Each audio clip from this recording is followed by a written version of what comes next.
Tohle video bude o chronickém stresu a bude to takové, jakože zhrnu vlastně všechno jakoby dokupy, tak abyste se v tom začali orientovat, abyste věděli, na čem jste, jak s tím pracovat, abyste viděli, co dělat se svou úzkostí, když se dostanete do různých stavů, jako je stav zamrznutí, boje nebo útěku. A co to všechno způsobuje, co to dělá s vaším tělem, řeknu vám nějaké cvičení, nebo popíšu vám nějaké cvičení a v nejbližší době bych měla natočit i takovou jako, není to úplně jako meditace, já tomu říkám spíš techniky, jo? Je to technika, která pracuje s vaším tělem a duší dohromady samozřejmě a bude to pro stav, kdy jste zamrznutí. Jo, zamrznutí, to je stav, k tomu se ještě dostaneme, ale je to stav, kdy prostě fakt jste zamrznutí, to znamená, jste v nějaké poloze a nemůžete vylézt z postele, nebo když jste třeba ve škole, tak máte otevřenou knížku a nejste schopni dočíst stránku a pořád jste na té jedné, jo, několik týdnů jste pořád na jedné stránce, nejste schopni se posunout dál, nebo sedíte a nejste schopni nic. Jo, nejste schopni nic, jo, do toho jsou samozřejmě jakoby nepříjemné pocity, probíhají ve vašem těle, ale k tomu se postupně dostaneme, jo. Takže co vše působí na vznik úzkosti, deprese, stresových stavů, jako je zamrznutí, útok nebo útěk, k tomu se taky dostaneme, jo. Co možná znáš, co to všechno jakoby způsobuje, jo. Tak jdeš takový multitasking od rána, jo. Máš nekonečnou zodpovědnost a snažíš se dát všechno dokupy, jo. Vše musí mít svůj řád. Odpoledne jsi potom bez energie a musíš to doplňovat kofeinem a cukrem, jo. Možná už se tady někde jako potkáváme. Jsi zastánce disciplíny. Taková malinká rada hned na začátek, zní jednoduše, není úplně jednoduchá. Zaměř se na jednu věc, kterou miluješ a té se věnuj na 1000%. Jo? Tak, vše, co jsi doposud žila, vzorce, jak se schovala, tě dovedlo k úzkosti a depresi. Jo, takže je potřeba si tady toto uvědomit a převzít i takovou zodpovědnost za ten svůj stav, který teď máš, protože nikdo jiný za to nemůže. Ano, ty jsi zodpovědná teď za ten stav, ve kterém jsi. Jo? Tak, stres je součástí života, se vracím k tomu multitaskingu, součástí života a je potřeba najít cestu, jak na něj každodenně reagovat. Jo? Myslíš si, že tak to máš žít a nemůžeš to zastavit? A děje se tak, dokud tvé tělo to neudělá za tebe. Jo? To znamená, ty žiješ prostě takovým tím zrychleným životem, pořád si myslíš, že jsi nesmrtelná a že jedeme, jedeš opravdu až na doraz, často jedeš na doraz, vyčerpáváš to tělo několikrát denně, neustále, několik měsíců za sebou a ono to tělo pak fakt udělá stopku. A buď tu stopku udělá takže onemocníš nějakou nemocí, nebo se ti stane nějaký úraz, anebo budeš mít nějakou duševní nějakou nerovnováhu, anebo to může být i oboje, může to být propojené. Jo? Tak, dokud tvé tělo reaguje na neustálý stres, neustále každý den ho vystavuješ tomu stresu, pak vylučuje nadměrné množství kortizolu. Kortizol, to si řekneme za chviličku, říká se mu taky stresový hormon a on nám slouží v momentě, kdy jsme opravdu ve stavu nebezpečí a jde nám o život. Jo? Ale jak už jsem několikrát řekla, nebo vím to, že to tak je, náš mozek neumí rozeznat to, jestli ten stres, který je před tebou, jestli před tebou stojí medvěd, anebo před tebou stojí hromada práce, co způsobuje ten stres. Tomu mozku to je jedno. Jo? On to vyhodnocuje na základě toho, jak ty se chováš, jak ty to zpracováváš. Jestli ty to zpracováváš, takže před tebou stojí medvěd a máš ty strachy a jsi pod tlakem a neustálým stresem, tak ten mozek to vyhodnocuje neustále, jako že jsi v nebezpečí. Ano? A neustále dělá všechno pro to, aby tě zachránil, aby to tělo zachránil. Ano? Tak, kortizol je hormon, jo, který se vyrábí v nadledvinkách. A je často označován za ten stresový hormon, jak už jsem řekla, a je mnohem více než jen indikátor stresu. Kortizol je klíčovým hráčem ve stresové reakci těla. Jo? Jeho hodnoty se zvyšují v reakci na stres, což pomáhá tělu rychle reagovat na náročné situace. Jo? Tak, jak jsem vysvětlila před chvíličkou. Udržuje krevní tlak v mezích, pomáhá řídit využití sacharidů, tuku a bílkovin. Napomáhá udržovat stabilní hladinu cukru v krvi. Jo? Což si potom řekneme, má to souvislost i samozřejmě s jídlem. Jo? Stav, jako je úzkost a deprese. Tak, odkud se bere chronický stres? Chronický stres se bere, je strašně moc vlivů během toho našeho života, nebo toho dne, nebo těch měsíců a je dobré si uvědomit, co všechno na tebe působí. Jo? Proto jsem to tak jakoby sepsala do různých jako takových oblastí, abyste se v tom jako líp orientovali a aby to bylo takové jako jednodušší a uchopitelné. Ano? Tak, odkud se bere chronický stres? Chronický stres se bere z fyzického světa. Jo, jedna taková oblast je fyzický svět. A to máme špatný spánek, nemoc, onemocníme, nebo máme nějakou dlouhodobou bolest, nebo i krátkodobá bolest. Jo? Přehnaně cvičíme. Jo, je to takové přehnané cvičení. Potom jsou to samozřejmě parazité a toxiny, jo? Takže se zase bavíme o střevech. Potravinová intolerance, alergie. Pak k tomu úplně nepomáhá sedavé zaměstnání a pak se může stát, že právě se stane nějaký úraz a musíš jít na operaci. A pak ta rekonvalescence a to všechno vlastně tě úplně jakoby vyhodí z toho tvého jakoby pracovního života, tě to zastaví a to vlastně taky způsobuje ten chronický stres. Jo? Pak máme emoční svět a to jsou partnerské konflikty, pracovní stres, přehnaná péče o druhé, jo? Nespracované trauma, izolace. Jo? No, dostaneme se k té izolaci, jo? Prostě ta izolace taky způsobuje ten chronický stres. Rodina, jo? Nefunkční, nezdravé vztahy. Životní události, různé prostě ztráty majetku a podobně. Ztráta a smutek. Jo, to máme emoční svět. Bych to jakoby jednotlivé body mohla jako rozpracovat nebo povídat o nich jako dlouho, ale to bychom tady seděli asi jako fakt dlouho. Já to chci pobrat opravdu takhle, aby se ten člověk, abyste se v tom mohli jakoby najít, třeba si něco i napsat, vypsat, co ti způsobuje ten chronický stres, protože je to důležité, a dělej to ty, jo, je to práce pro tebe a dělám to pro tebe. Tak, duševní svět. Může to být taková únava z rozhodování, jo?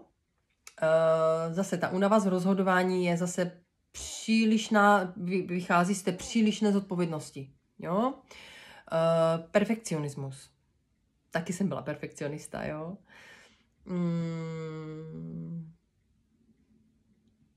Perfekcionismus. Neustále chceš potěšit své okolí.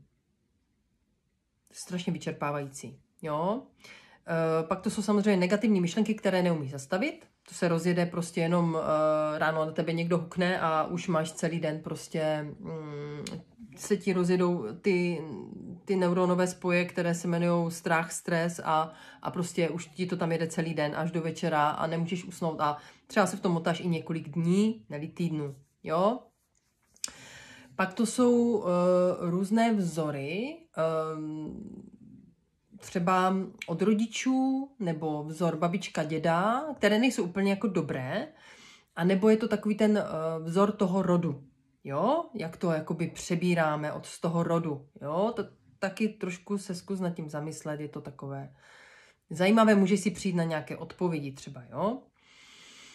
Sociální úzkost, nechceš mezi lidi, jo, nebo to jsou testy, zkoušky, dlouhé a prezentace, jo, takové důležité prezentace třeba v práci, jo.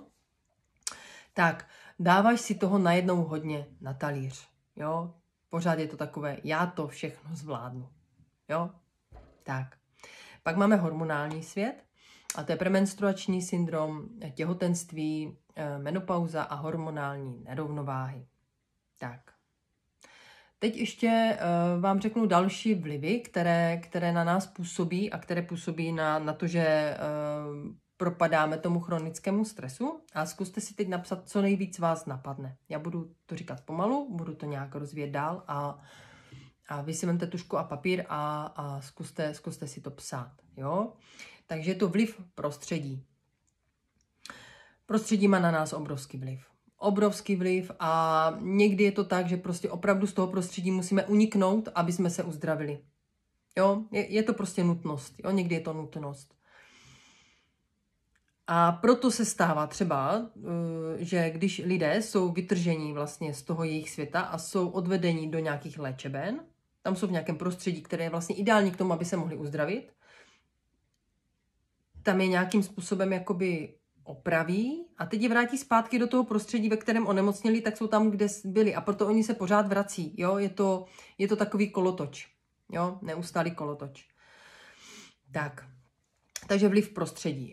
Je tam důležité si říct, jestli žiju ve městě, anebo jestli žiju více v přírodě.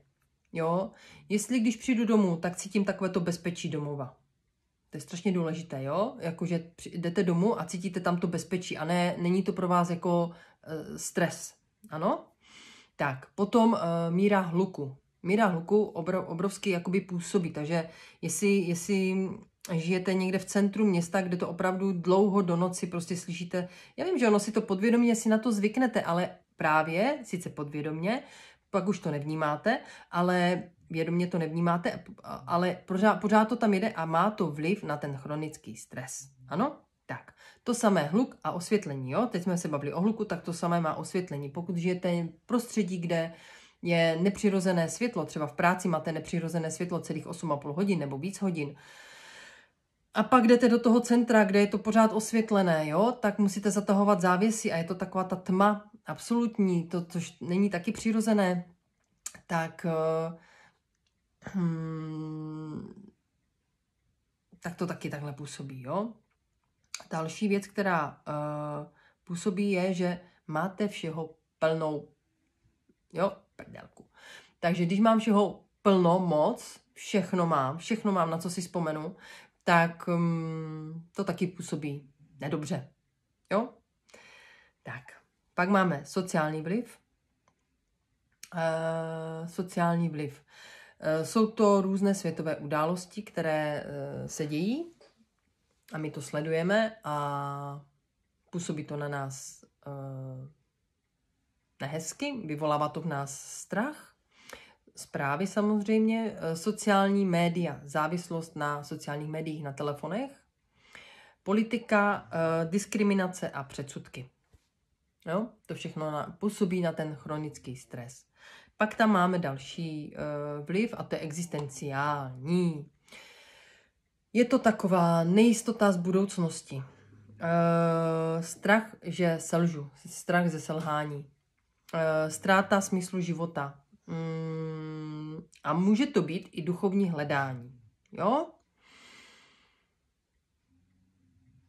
Tak jak jsem už řekla v nějakém videu, vlastně když něco moc chceš, moc na to tlačíš, jako jdeš do toho moc dáváš energie, moc až přes příliš, tak taky ty odpovědi pak nechodí, jo? Takže duchovní hledání, to by bylo jakoby téma trošku bokem, ale hned jsem se toho chytla, protože to je moje oblíbené téma. Pak tady máme finanční vliv. Je to finanční trauma, nezdravý vztah k penězům. Spousta lidí má nezdravý vztah k penězům, jo?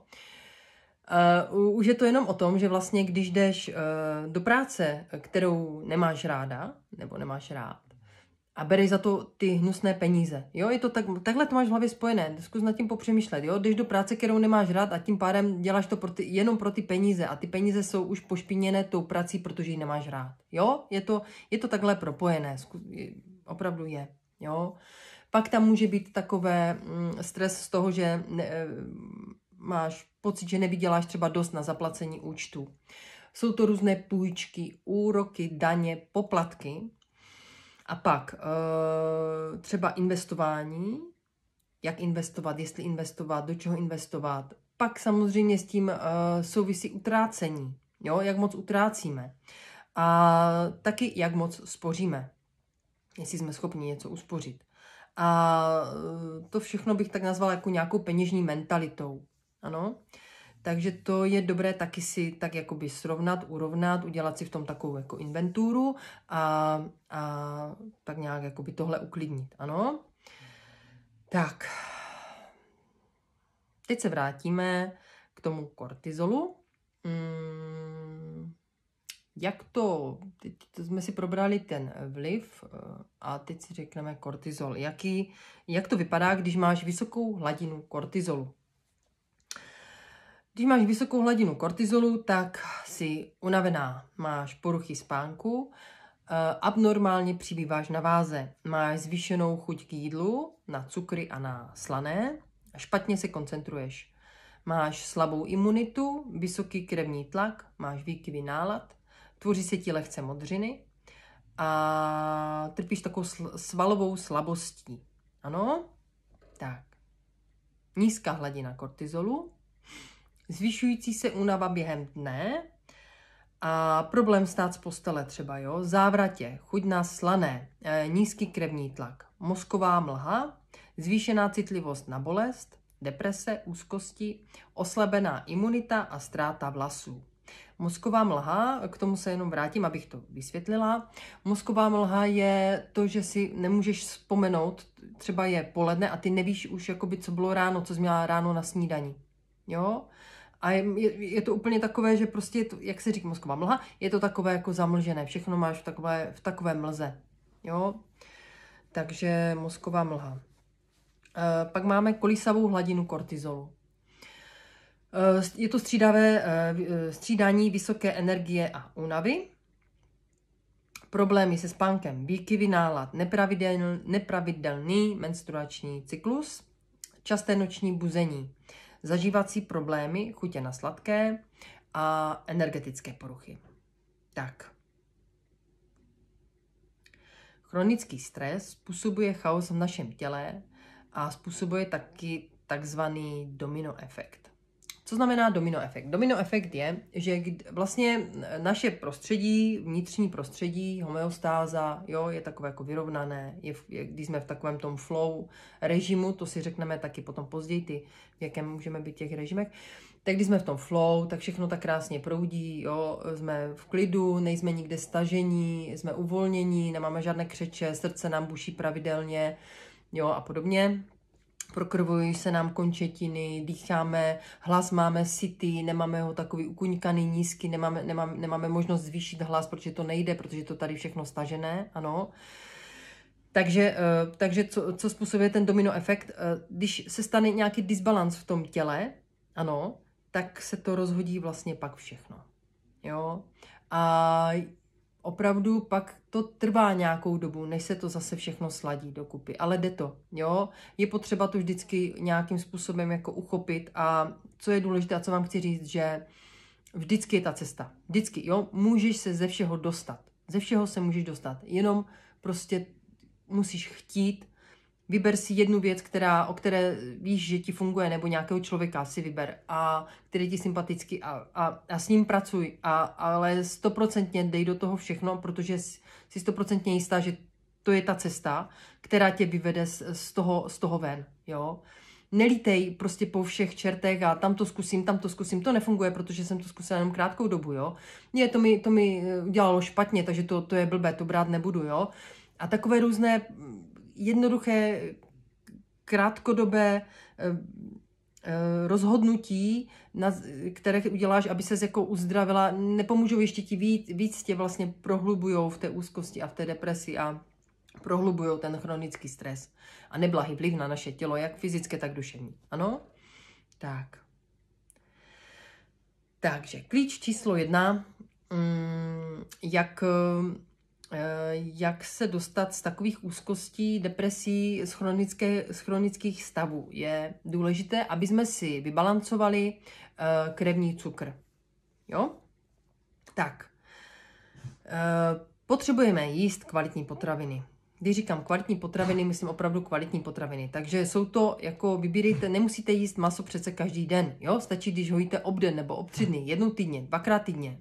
nemusíte ho jíst pořád, ano, ale pokud ho jíte, tak jeste maso, které od zvířat, které se opravdu pásly na té trávě. Je to fakt, v dnešní době je to fakt strašně důležité. Jo, nebyly ničím přikrmované, opravdu jako, dneska se tomu říká bioorganické, jo, prostě, ale ne, jeďte na tu farmu, podívejte se, jak tam ty zvířata žijou, jak se k tím lidé chovají, odebírejte opravdu jako produkty, které jsou, tak jako dříve to bylo automatické, tak teď to úplně automatické není, které byly kvalitní a bez přidaných prostě nesmyslů, když to řeknu takhle obecně, jo, tak, pozor na nezdravé tuky, jo. Jeste pravidelně. Tělo miluje pravidelnost. Jeste každé 2 až 3 hodiny třeba. Jo? Před spaním nejeste příliš těžká, tučná jídla. Já vím, že to jsou takové ohrané věci, které slycháte, ale je to fakt důležité. A jeste nejpozději 2 hodiny před spaním. Jo? Takže pokud vím, že jdu v 8 hodin spát, tak si dám v 6, o půl 7 večeři, maximálně v 7, jo? A 8, 9 jdu spát. Jo? Pokud chodím později, jo? Je to potřeba posouvat. A pak je to hodně individuální potom, protože někteří lidé pracují i v noci a tak, takže to potom je o tom jakoby nastavit ten jídelníček potom jakoby individuálně. Ale pozor na to, jo, takže opravdu má to nějaký smysl, není to blábol a pokud se chcete dostat z té úzkosti, deprese, tady z těch stavů, tak je potřeba ta pravidelnost. Pak už to třeba můžete rozložit do 3 jídel denně, jak vám to bude přirozené, ale teď jste prostě v nějakém stavu, který není úplně fajn, tak je potřeba dodržovat tu pravidelnost. Ano, pak už třeba tolik ne, ale teď prostě se potřebujete z toho dostat, potřebujete ten krevní cukr udržet na určité hladině, tak je potřeba to opravdu dodržovat. Jo? Je to i pro váš dobrý spánek. Jo? Dobré. Tak, postupně se dostaneš z toho módu přežití do módu žití. Jo? Takže důležitá věc. Klíč číslo 2 je cvičení s vlastním tělem. Je to cvičení jak fyzické, tak i duševní. Jo? Dostáváme se postupně k bloudivému nervu. Bloudivý nerv propojuje vlastně mozek se všemi vnitřními orgány. Jo? Je to nerv, který nemáme úplně my pod kontrolou. Jo? Je to takové, že ovládá, že nám buší srdce, fungují nám plíce, játra, ledviny a podobně všecko. Tak a my, protože když jsme v chronickém stresu, tak ten bloudivý nerv dostává docela zabrat, docela hodně a proto to odnáší potom ty naše orgány. Ano? Takže my potřebujeme stimulovat ten bloudivý nerv. Jsou různá dechová cvičení, které můžete provádět. Yoga, výborná. Ano. Můžou to být třeba doteky na tváři. Jo? Není to nic těžkého, je to třeba, vezmete takhle 2 prsty a teď si takhle prostě zavřete oči a teď, protože když jste v té fázi toho zamrznutí, tak tohle zvládnete, jo? Prostě takhle si poťukáte prostě po tváři, jdete takhle pod oči, ano. Takhle celou tvář si můžete takhle proťukat. Ano. A zase znova. Tady na spánky, tady můžete promasírovat. Nebo dobrý je masírovat tady tyhle stanice. Jo, protože dost často to máme takhle stažené a je dobré si to promasírovat. Jo, takže takhle masírujte. Pak je super, když budete dělat nějaké dechové cvičení, tak už budete někde uprostřed, tak si propojit tu srdeční čakru nebo srdíčko s tou hlavou, jo? A taky fyzicky. Takže ťukáte takhle na hrudník, tady od té srdeční čakry, jdete tady a jdete dozadu, tady, na temeno, na týl, na týl, jo? A zase znova, jo? Takhle a jdu na týl. A ještě můžu propojit takhle to čelo, jakoby třetí oko, intuici, tady dozadu, jo? Příklad, jo? Já potom natočím jako video takové, jakoby, které vás dostane vlastně z toho modu v zamrznutí do takového, že se budete moct začít jakoby pohybovat po místnosti a začít třeba něco dělat, jo? Ale k tomu se pak dostanu později. Takže to jsou ty doteky na tváři, na těle. Ještě, když jste třeba bez prše, tak je fajn si vzít takový ten kartáč na záda a jemně, samozřejmě nedřít, jo, ale jemně si promasírovávat oblast kolem páteře, prokrvovat to. Nejen, že vám bude potom víc teplo, když půjdete ven, budete víc zahřátí, ale také samozřejmě zase stimulujeme bloudivý nerv. Jo? Tak. Pak máme samozřejmě techniku uvolnění emocí a transformace emocí, techniku kolibřík a duševní hygienu, kterou předávám svým klientům. Tak. Takže vše začíná v hlavě. Tak je potřeba začít s tou hlavou pracovat. Jo? A taky samozřejmě s tím stravováním, protože zase obrovský vliv na naši náladu, na to, jak se cítíme, má kondice našich střev. Ano? Tak. Ale pokud někdo trpí poruchou příjmu potravy, tak je jasné, že asi nezačne pravidelnou stravou, protože s tím má jako problém, tak tady bych prioritně začala s hlavou, pracovat s myšlenkama, s emocema, s tělem, jo, a postupně přidávat to jídlo, ono to pak by mělo jít tak jakoby přirozeně, ale opravdu začít nejdříve s tou hlavou, s těmi emocemi, jo. Že vždycky je cesta, neznamená, že když tady říkám něco o jídle, že to všechno musí, jo, je potřeba si to najít v tom tu svoji cestu a najít si to, jak to uchopit a jak začít se sebou pracovat, jo. Tak, teď je potřeba ještě vysledovat vzory tvého nervového systému, kdy a jak reaguješ na stres. A to si taky napiš. Zkus si to popsat, jo, když prostě to během toho dne to nějak několikrát přijde, tak až když si v té fázi, kdy si můžeš vzít tužku a papír, tak si to opravdu napiš, jo. Tak, teď si popíšeme stav zamrznutí, freeze. Tak. Je to jeden ze stavů, kdy naše tělo reaguje na stres, to znamená, když na nás houkne medvěd, tak buď zamrznu, uteču, nebo budu s ním bojovat, jo, takže zamrznutí. Jsou to takové otupělé pocity a emoce. Jo, otupí se vám to. Máte nízkou hladinu hlasu, nemůžete, monotónní hlas, nemůžete moc mluvit, je to takové, neumím to teď jako vysvětlit, říct, ale je ta hladina je opravdu, máte to tady takhle sevřené a nejde vám říct nic na hlas, ano. Sníží se vám cirkulace krve a sníží se vám tím pádem i tělesná teplota. Jo? Máte zvýšený práh bolesti, takže jste citlivější na bolest. Je tam neschopnost se pohybovat, hýbat se, jo, prostě zamrznete, jo. Máte pocit, že pomoc není možná, jo, je to takový je to taková bezradnost.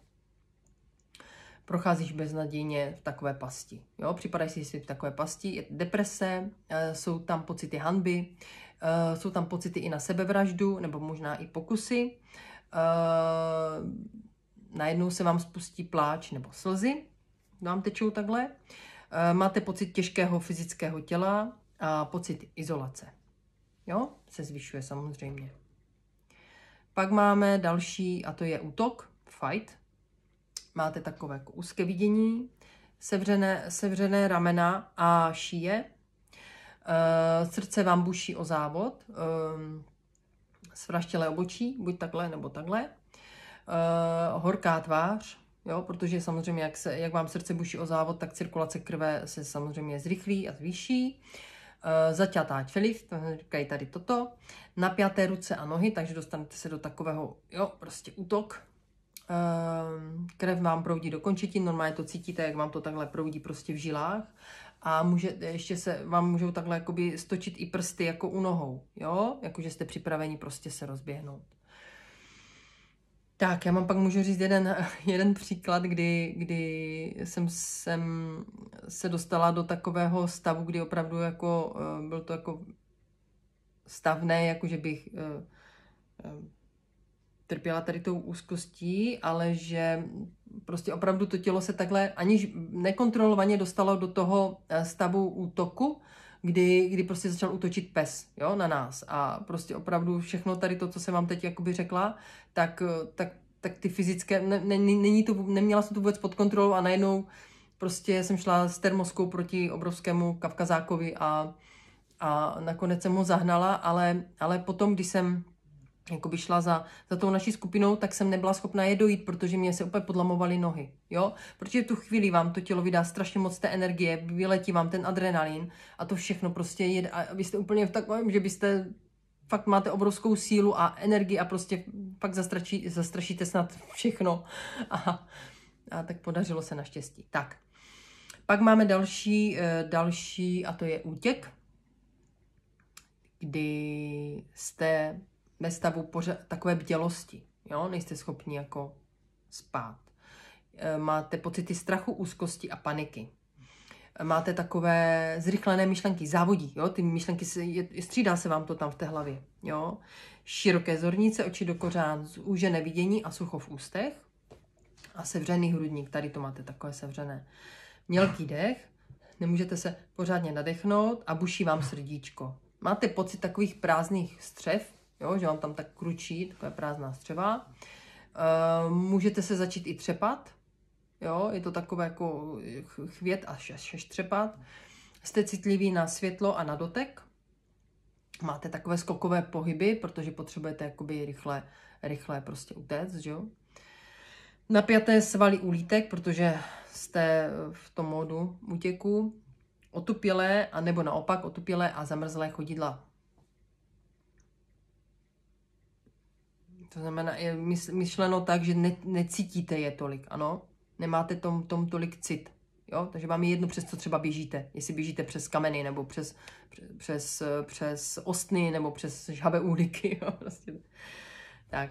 Pak jsou tady, samozřejmě, aby jsme měli to porovnání, tak je tady pocit takového toho bezpečí, když jsme v takovém bezpečí, v módu bezpečí. Tak máme přítomné myšlenky, máme otevřený pohled, vidíme i periferně, ano. Máme ladné pohyby očí a hlavy, jo. Jsme schopni hlubokého dýchání, nosem, výdech pusou, normálně přirozeně, jo. Zvýšený rozsah tónu hlasu, jo, takže můžeme s tím hlasem pracovat nahoru dolů. Máme pravidelné trávení, máme měkké ruce, schopnost být bez strachu. Být bez strachu, to znamená sedět, něco dělat a nemít ten pocit strachu, ano. Máte uvolněné svaly, dobré pro krvení pokožky a končetin. Takže netrpíte úplně studenýma rukama a končetinama prostě. No. Pak jsme ve stavu flow, takovém proudění, jo. A to je aktivní představivost během dne, fantazírování, denní snění, cítíš se jako láska, máš pocit někdy i takové extáze, pocity vděčnosti ti přichází takhle sami, jo, blaženost, všechno tak krásně proudí v tobě. Máš takový pocit naplněného srdíčka, jo, že se tak rozšiřuje ten pocit takhle do okolí. Máš aktivní srdeční frekvenci, plná kapacita všech smyslů. Všechny smysly jsou připraveny prostě, jo, jsou v pohodě, máš je pod kontrolou. Pulzující energie v celém těle, až takové mravenčení někdy, jo, se může stát. A v tomto stavu dochází k sexuálnímu orgazmu třeba. A to by bylo taky téma asi zvlášť, ale tohle ještě zatím dál rozebírat teď nebudu. Ale asi se určitě k tomu dostaneme. Jo? Tak, co znamená mít vybalancovaný nervový systém? Co to je, když máš vybalancovaný nervový systém? Jo? Aby jsme si to nepletli, jo? Pojmy s dojmy. Tak, co to je? Cítíš se uzemněná. Jo? Adaptuješ se na stres. Já to moc nemám ráda tady ale tak jo, adaptuj se na stres. Prostě umíš na to reagovat, spíš tě to nějak jakoby už neovlivňuje, nějak to s tebou nějak nic nedělá, jo? Tak, obnovení nerovnováhy v těle, jo? Takže zase si zpátky v tom flow, jo? Cítíš se bezpečně ve svém těle a prožíváš celou škálu emocí, jo? To je vybalancovaný nervový systém. Ale co to není? Co neznamená vybalancovaný nervový systém? Jsi bez emocí nebo otupělá. Jo? Někdy si lidé myslí, že když nemají ty emoce a jsou otupělí, takže že to dobře. Jo? Nikdy nevnímám stres. Jo? Taky. To není ono. Jsi přehnaně pozitivní. To taky není ono. Ano, takže pozor na to. Jo? Jsi perfektní a máš vše pod kontrolou. Takhle se taky nevyhneš stresu. To jsou všechno věci, které tě tam dostávají, jo? A poslední, rychle vše napravíš. Jo? Takže máš potřebu rychle to, když se něco stane, tak máš potřebu rychle to honem, jo? Protože jinak tě to zžírá, jo? Tak to fakt není, jo? To není vybalancovaný nervový systém, jo? Tak. Čemu bys měla přestat věřit? Teď si myslím, že to si můžete i doplnit sami. Myslím si, že těch myšlenkových pochodů lidé mají spoustu, které nejsou jakoby úplně reálné. Tak, nezasloužím si odpočinek nebo relax. Jo? Stres je součástí mého života a všichni to tak mají. Pokud nejsem ve stresu, nepracuju tvrdě. Moje hodnota se váže na množství úspěchů. Mám potřebu neustále kontrolovat, jestli jsou všichni v pořádku a v bezpečí. Nejsem dost silná, abych to zvládla. Je sobecké se dát na první místo. Nepotřebuješ být perfektní, abys byla milována. Teda potřebuješ být perfektní, abys byla milována. A já už jedu tak jako to tady neguju už. Změna je děsivá, nepředvídatelná. Nezasloužím si lepší život a jsi v takovém pocitu lítosti. Jo, takže tak. Klíč číslo 3. Doplnění základních živin, které nám ukradl náš stres. Protože když jsme ve stavech úzkosti a deprese, tak za mě je fakt, jako tady ty 3 body jsou fakt nejdůležitější. A to je udržet tu hladinu cukru během dne, aby byla co nejvíc v normálu. Tím hodíme ten kortizol taky začneme ho házet do takového toho normálu, tak jak on má mít tu svoji křivku, jo. A pak je určitě strašně důležité, pro mě asi nejdůležitější opravdu, pracovat s těma emocema, naučit se stahovat ty strachy, emoce negativní a dostávat se do toho klidu, ano? A s tím i souvisí, samozřejmě, že s tím souvisí ta výživa, to je strašně důležité, jo? Ale já si stejně myslím za mě, jako to úplně na prvním místě je ten prostřední bod, kdy opravdu nejvíc prostě je potřeba pracovat s těma emocema. To si myslím já. Tak, klíč číslo 3, doplnění základních živin ukradených stresem. Takže tuky. Jeste zdravé tuky. Takže losos, lněná semínka, ořechy, olivy, olivový olej, avokádo a maso ze zvířat, které byly krmeny trávou nebo se pásly na pastvě. Jo, kokosový olej a plnotučné mléčné výrobky. Nebavím se o alergiích, ano? Tak. Tuky jsou stavebním kamenem pro hormony. Tady tyhle zdravé tuky, ano? Tělo z nich vyrábí energii. Jsou fakt důležité. Neznamená, že když je to tuk, tak je to něco špatného. Ano? To, co se nám tvoří v těle, ten tuk, tak to je něco jiného. Ano? Tak. Tady tyhle tuky regulují krevní cukr. Takže ano, dostáváme se k bodu číslo 1. Působí protizánětlivě, takže taky důležité, jo? Protože když máme disbalans v tom těle, tak samozřejmě to je taková živná půda pro zánětlivé procesy, jo? V těle. A jakýkoliv zánět v těle může probudit nějakou nehezkou nemoc, jo? Tak, tuky podporují náš nervový systém, chrání buňky před poškozením stresem, pomáhají vstřebávat živiny, podporují pocit plnosti. Takže tím budeme kontrolovat touhu po sladkém nebo slaném. Jo, ono totiž, když to budeme jíst tady tyhle věci, které vám ještě dál řeknu, a budete jíst pravidelně, tak vám úplně jakoby se vypaří se úplně taková ta chuť na sladké. Noční navštěví lednice, jo, tady tohle, nebo chuť na slané, to večerní, jo, takové to cpaní čipsama, oříškama, tady tyhle věci.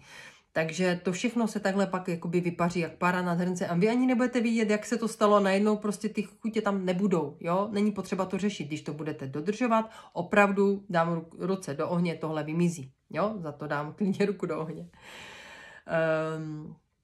Tak, pak máme proteiny, bílkoviny, zase je dobré jíst červené maso, hovězí, kravičky, které prostě se pásly na té louce. Jo.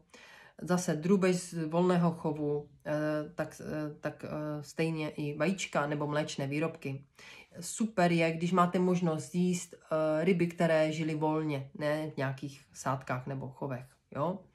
Pak je důležité papat luštěniny tofu, tempeh, quinoa, ořechy, semínka. Jo? Tak.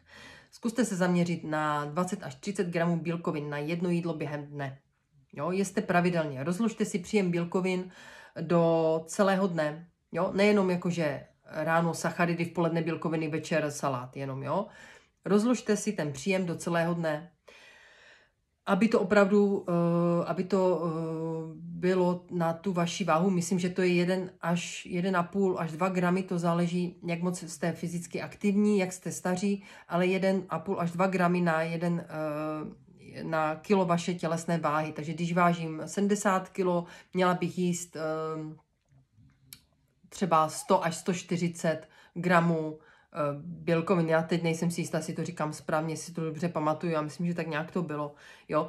Takže ono to tak i jakoby bylo, kdybychom měli 5 jídel po 30 gramech, tak je to 150 gramů bílkovin na den. Jo? Tak. Pro udržení stabilní hladiny cukru v krvi, tak je dobré zařadit bílkoviny i do těch svačin a menších jídel. Takže pravidelně ano, nejenom v poledne, ale ráno, svačinka, jo, spíš takhle.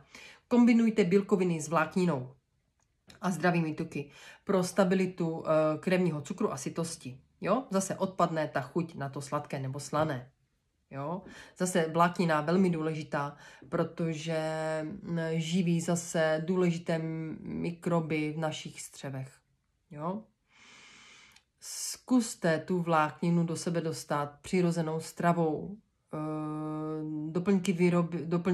Doplňky stravy zkuste fakt až jakoby takovou poslední možnost. Jo?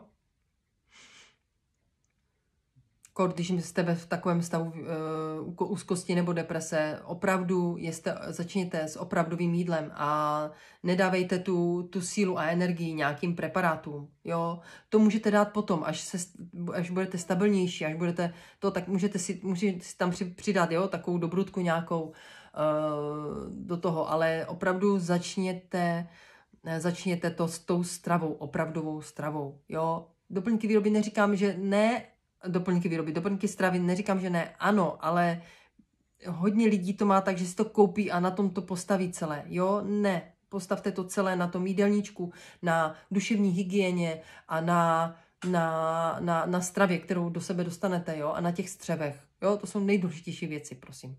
Jo? Tak, sacharidy. Zelená listová zelenina. Různé barevné variace listové zeleniny. Brukve, jako je květák, brokolice, kapusta, kapusta. Bobule, jako je rybíz, angrešt. Maliny, ostružiny. Kořenová zelenina, čočka, fazole, ovoce. Zaměřte se na celé potraviny, zelenina a ovoce. Omezte rafinované cukry, bílé pečivo. Cukry jako takové. Jo, bílý cukr úplně. Ideálně vůbec cukry omezte. Ale ono to, jak to budete takhle pravidelně jíst, tak ono to automaticky, už nebudete chtít to kafe s cukrem, nebo čaj s cukrem, nebo to dáte si tam radši med, nebo i ten med je vlastně jenom cukr, ale nebudete toho jíst tolik, jo. Jako já si taky dávám med do čaje, protože to mám ráda, jo. Jeste potraviny bohaté na vlákninu, jo, vyživují celou řadu střevních bakterií. Důležitá je prostě rozmanitost. Jo. Vím, že je to na začátku těžké, když máte nějaké jakoby úzkostné a depresivní stavy, ale je to prostě strašně důležité. Jo, je to tak jako ta duševní hygiena, tak je důležitá ta výživa toho těla. Je potřeba tomu tělu pomoct, ano, jak duševně, tak fyzicky. Ono vám to vrátí, ale je potřeba ho nakopnout, jo, potřeba ho vyživit, jo, to pamatujte si to. Tak, klíčové živiny pro stabilní hladinu kortizolu, je to hořčík. Hořčíku se taky říká, jakože taková pilulka na schlazení. Kde se nachází hořčík? Je to listová zelenina, ořechy, semínka, tmavá čokoláda, jo? Takže když si dáte, ne, že byste jedli hořčík jenom v tmavé čokoládě, takže budete každý den jíst tmavou čokoládu a doplníte, jako, vyskytuje se tam, jo? Je to tmavá 70 a více procentní hořká čokoláda, ano? Dobré, pokud si chcete doplnit hladinu hořtíku a nezvládnete to jakoby tou stravou, chcete to doplnit, tak je dobrý si koupit ten glycinát hořečnatý. Je pro tělo lépe vstřebatelný. Vitamin B. Říká se mu taky taková posádka plná energie. Jo, je to taková, je to vitamin taky na nervičky. Jo? Vajíčko, maso, drůbež, luštěniny, listová zelenina. Pokud chcete Bčko, tak ideálně B komplex. Vitamin C. Říká se mu také odbouravač stresu. Nachází se v citrusovém ovoci. Bobuloviny, papriky, brokolice, kiwi. Pokud chcete doplnit zase vitamin C, tak je dobré užívat liposomální vitamin C. Já třeba užívám acerolu od Mykomediky a samozřejmě jsou další různé varianty vitaminu C, které můžete dostat nebo koupit si na internetu.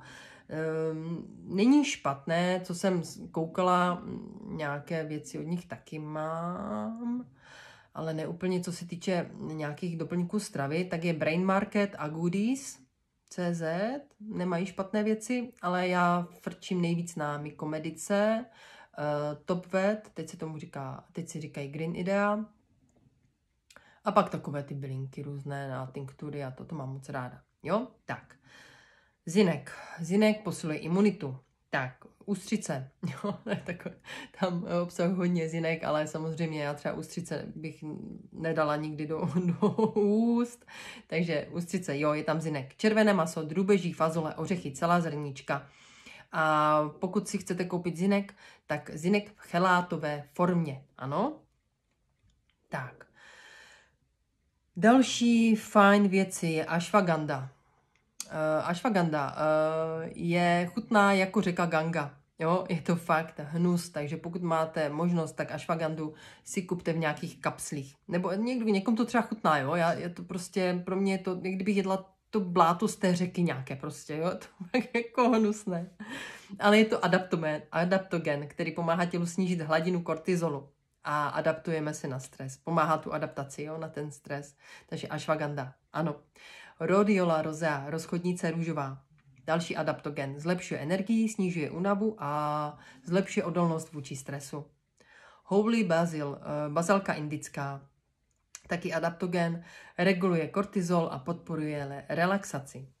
A licorice root, kořen lékořice, pro nízkou hladinu kortizolu, takže je dobré, když se užívá jenom, když máte nízkou hladinu kortizolu. Ano, když máte unavené nadledvinky. Protože pomáhá prodloužit účinek kortizolu v těle. Takže když máte vysokou hladinu kortizolu, není to vhodné. Jo? Já dále třeba, co bych vám jakoby doporučila, je to samozřejmě individuálně, takže když se bavím s klienty, tak doporučuji individuálně, ale co je fajn na podporu imunity, tak je hlíva. Jo, hlíva je perfektní. Zase beru od Mykomediky. Jo, acerola, vitamin C, beru od Mykomediky. Cordyceps je houbička, která vám dodá spoustu energie, protože doplňuje esenci ledvin, nebo energii ledvin. A je vhodná spíš pro lidi, kteří jsou takový hubení, je jim více zima, mají nízký krevní tlak, jo. Není to vhodné pro takové ty horkokrevné lidi, jo. Není vhodný, je spíš pro takové ty zimomřivé typy. Jo, Cordyceps užívá se jenom ráno, či kdybyste si ho dali později, tak taky nemusíte usnout. Opravdu je to taková nabíječka. Výborná houbička, já ji mám v tinktuře od Yaomediky, od Mykomediky, to je stejná firma. Yaomedika jsou tinktury, Mykomedika jsou kapsle, houbičky, tak ji mám v kapslích a pak mám ještě Cordyceps od Green Idea, taky v tinktuře lihové. Jo, výborná věc. Pak samozřejmě houbička reishi mají také, kombinace reishi a mají také je výborná, funguje proti stárnutí. Pak je dobrý cytosan od Energy A pak je dobrý to ještě doplnit o nějaké ty olejčky ráno a večer, ostropestřec, lněný olej. Jo, takže to jsou takové jakoby doporučení, říkám, je to takové hodně individuální. Jo? Takže už jsme u konce. Doufám, že to bylo nějak srozumitelné, že vám to něco dalo, že se v tom začínáte orientovat ve světě úzkostí a depresí a že víte, za co to chytit, za co to uchopit. Já bych měla co nejkratší době hodit zase na YouTube video, kdy budu tam dávat nějaké jako cvičení na to, abyste se dostali z toho stavu freeze, z toho zmrznutí do stavu, abyste byli schopni se pohybovat po místnosti. A abych to takhle jako jenom zopakovala v rychlosti.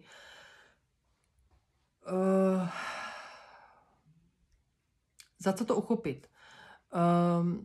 Něčím je potřeba začít. Jsou 3 důležité věci. Udržet hladinu cukru v krvi. Ideálně prostě takhle. Jo? Takže jíst pravidelně. Vím, že když má člověk nějaké úzkosti, nebo tak, že je to jakoby těžké, ale opravdu tomu tělu to pomůže. Druhá věc je různá somatická cvičení, kdy budete stimulovat bloudivý nerv. Ano, jsou to dechová cvičení, je to yoga. Jsou to ty cvičení, které jsem vám ukazovala, jo. Další cvičení vám nahraju potom na YouTube. Najděte si na Google, jo, je tam toho hodně. To, co vám vyhovuje, to dělejte, ano, a u toho zůstaňte. A pak samozřejmě je důležitá výživa, takže jeste potraviny, které jsou opravdu kvalitní a jsou prostě naturální, přirozené, jo, není to ničím vyhoněné, žádnýma věcma prostě. Vím, že to nemusíte jíst to maso každý den, prostě, ale investujte do toho, do sebe, do svého zdraví, do toho jídla, protože to dostáváte do toho těla. Jo? Pokud chcete pít vodu, tak taky, jo, pitný režim. Někdo říká, musíte vypít 3 litry tekutin. Já říkám, začněte aspoň na půl litru, zvyšujte na litr a půl, 2, možná 3, záleží na vás, jo. Zase taky neznamená, že když máte oslabené ledviny, že musíte hodně pít, ono někdy je to kontraproduktivní, jo, ale nejsem lékař, nebudu to, ale vidím to tak, že prostě někdy je to prostě kontraproduktivní, když jsou ledviny prostě unavené, jsou na tom hodně špatně a vy jim tam lijete tu vodu, jo, prostě nemyslím si, že někdy je to úplně jako, záleží, co jim tam taky dáváte tím ledvinám, jo. Protože je důležité, jakoby dneska pít kohoutkovou vodu je trošku takový jako vabank, jo, protože už to není to, co to bývalo, nebo nevím, jestli předtím byla voda čistí, ale každopádně teď to není o nic lepší, takže pokud máte nějaké filtrační nádoby, tak určitě ano, nebo tam tu vodu aspoň převařte a dejte tam nějaké kamínky, které energetizují a mění to složení té vody, jo. Balená voda, ano, ne vždycky je to taky jakoby výhra úplně, jo. Tak. Doufám, že jsem vám odpověděla na nějaké věci, které jste potřebovali vědět. Já doufám, že vám tohle video pomohlo a že se dáte na tu cestu toho hojení a že to uchopíte za správný konec a nezapomeňte, ty 3 pilíře jsou nejdůležitější. Jo, držím vám pěsti a kdyby cokoliv, jsem tady. Krásný den.